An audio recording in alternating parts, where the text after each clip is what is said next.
Okay, so here we have a quick overview of Section C part of the exam unit, so the effects of aging, and we're going to go through the 3 elements of Section C. First of these is physical changes of aging.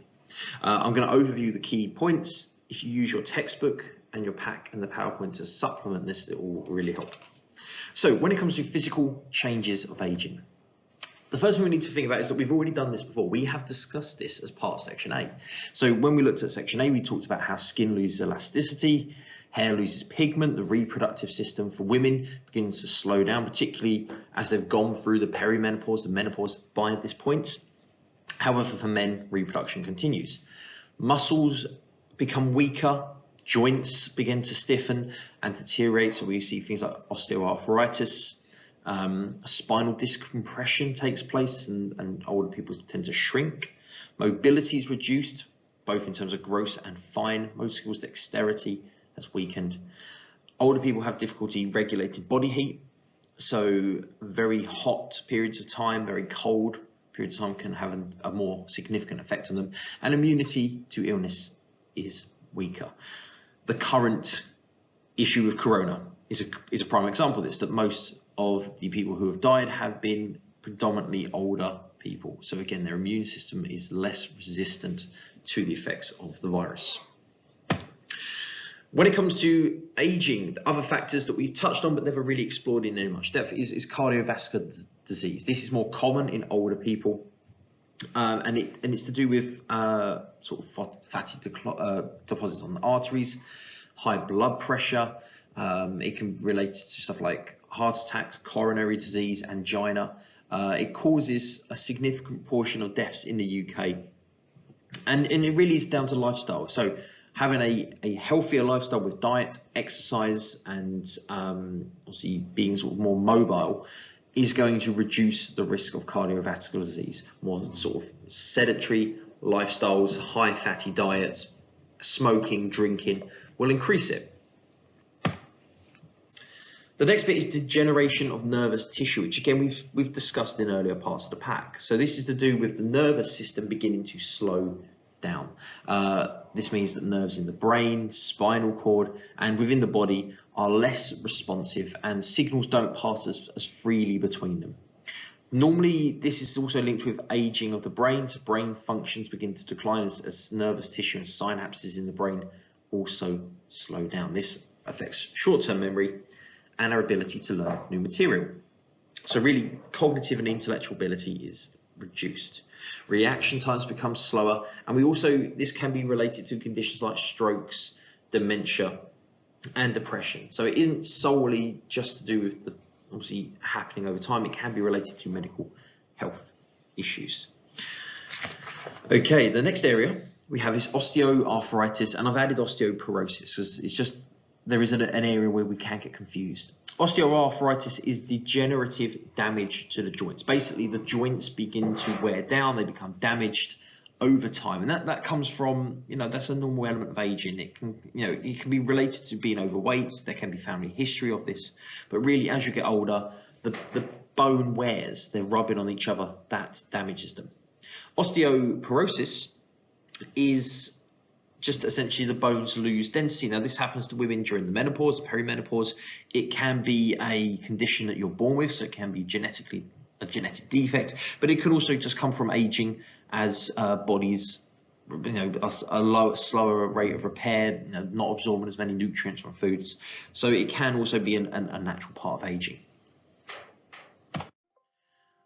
We see degeneration of sense organs, so eyes, ears, nose, tongue, touch, the key senses we have, these begin to slow down. So eyesight weakens, hearing loss takes place, and sense of smell and taste begin to weaken, and our touch organs. And again, this is as part of the body begins to sort of slow down and aging takes place, these senses weaken. And as I mentioned with osteoporosis, we are less effective at absorbing nutrients. So this is also to do with the organs generally becoming less effective at performing their job and their main function. So we don't absorb as many nutrients from food, and this means that older people in this sort of later life adulthood stage need to be more conscious of ensuring that they're getting the nutrients, the vitamins, the minerals they need for a sort of a healthy lifestyle. So diet and lifestyle is really significant. And then lastly, dementia and Alzheimer's. Now these again are diseases which affect the brain, so they are related to nervous tissue and changes there. Dementia is a brain disorder. It affects ability to carry out normal tasks. It can have an impact on memory. And often it is more common in older people, but it can develop at a much younger age. Now, Alzheimer's is a variation of dementia. And again, it's quite a slow onset. It normally starts off with memory issues, but then it can develop later to people not being able to complete basic tasks. So again, they have a significant impact on cognitive ability.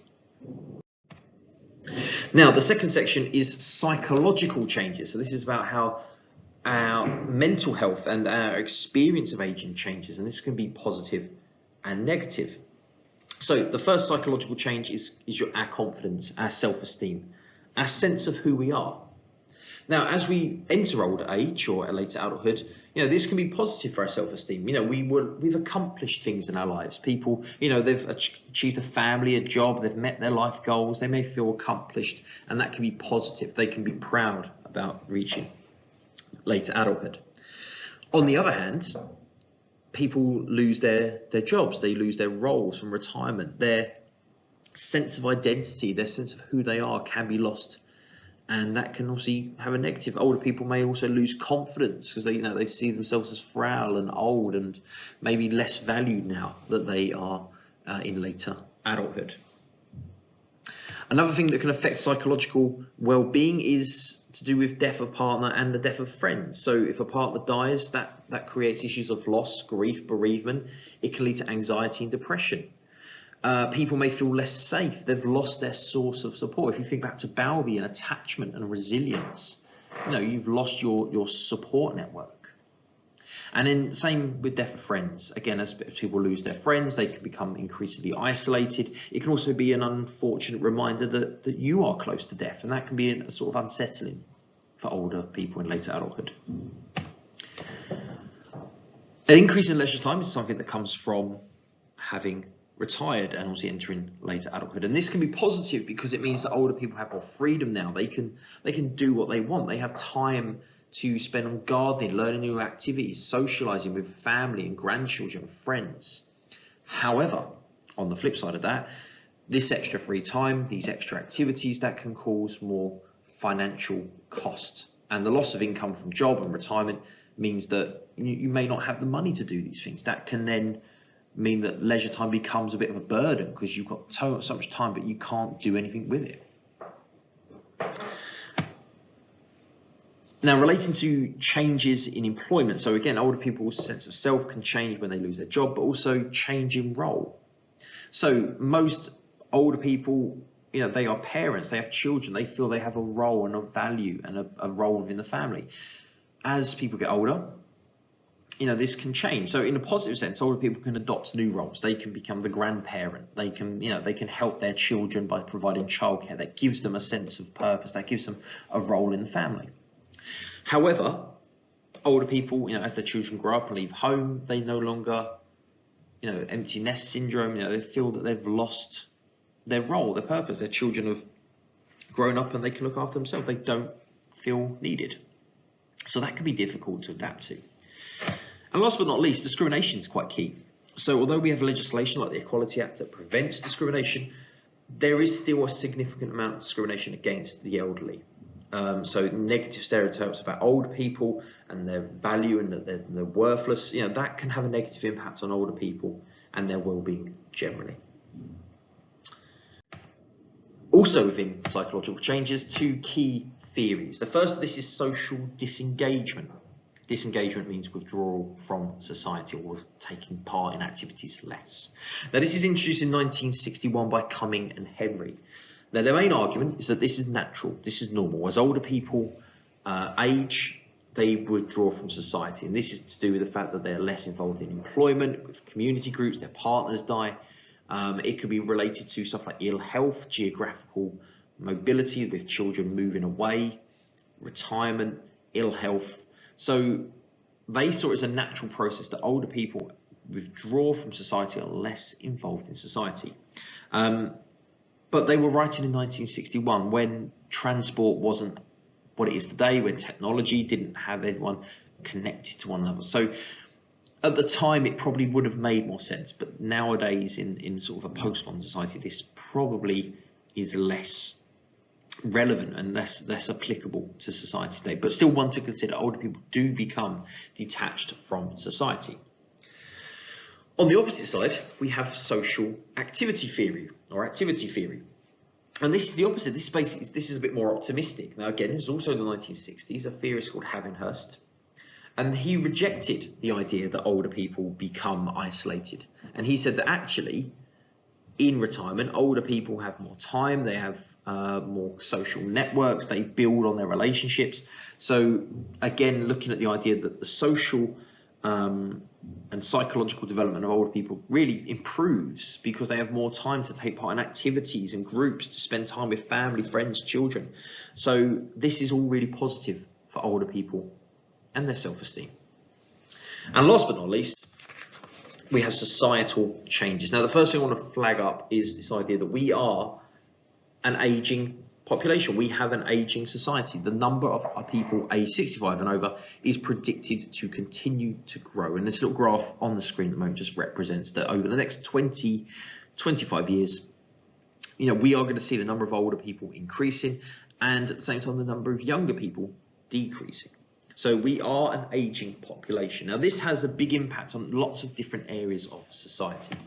So within healthcare, we are going to need to change the way the healthcare system works. There will be a greater demand on healthcare from the older generations. Currently, 2/5 or 40% of the healthcare budget is spent on care for the elderly. So what we may find in coming years is that this figure increases. Now, if that graph could be something to go on, there'll be less demand for youth services, so money can be shifted, but we need to make sure that obviously treatments for cancer, for broken hips, for chronic health conditions, mobility, these common illnesses in older people will need to be catered for. Now, social care will also be essential. So it isn't just providing health care in a hospital, but it's also providing care in the community. It's helping older people stay independent, to stay able to complete their tasks, to live in their own home, to empower older people. So these, again, will need a greater level of social care support. So healthcare assistants, care workers, community district nurses, this will change the way, again, healthcare works. And it will be more of a shift towards care in the home, care in the community, keeping older people protected and safe. Now, community equipment and community care also, again, overlaps with social care. So this might be that we will see a greater need for adaptations to people's homes. We might see a greater need for community groups and sort of programs in local areas to accommodate the growing number of older people. So this could be like day centres, community centres, charity groups. This will see a growth as the population ages. And lastly, financial support. So again, as older people retire, there is going to be a greater need for provision of pensions, so whether that's through the government or private sector, but older people will continue to need support. Now, at the moment, there are financial benefits to aging, stuff like free prescriptions and bus pass travel. There's winter fuel allowances and payments. So there are financial support available as it stands. But one of the things, as I say, with an aging population, this will need to increase. And as it's kind of sort of been throughout, the economic impact, so economic effects. So an aging population will mean that pension contributions will be increasing.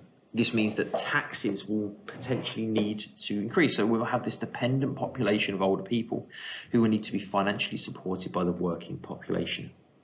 Now, if we have an aging population, that could reduce the number of workers available in relationship to the number of people who claim pensions, and then we'll see this idea of a dependency ratio increase. This will all mean that pensions will maybe get smaller, taxes will go up. So there again, these will be things that the government will need to plan for and prepare for, because again, an aging population has a number of knock-on effects. And that is section C covered. Thank you. Thank you very much.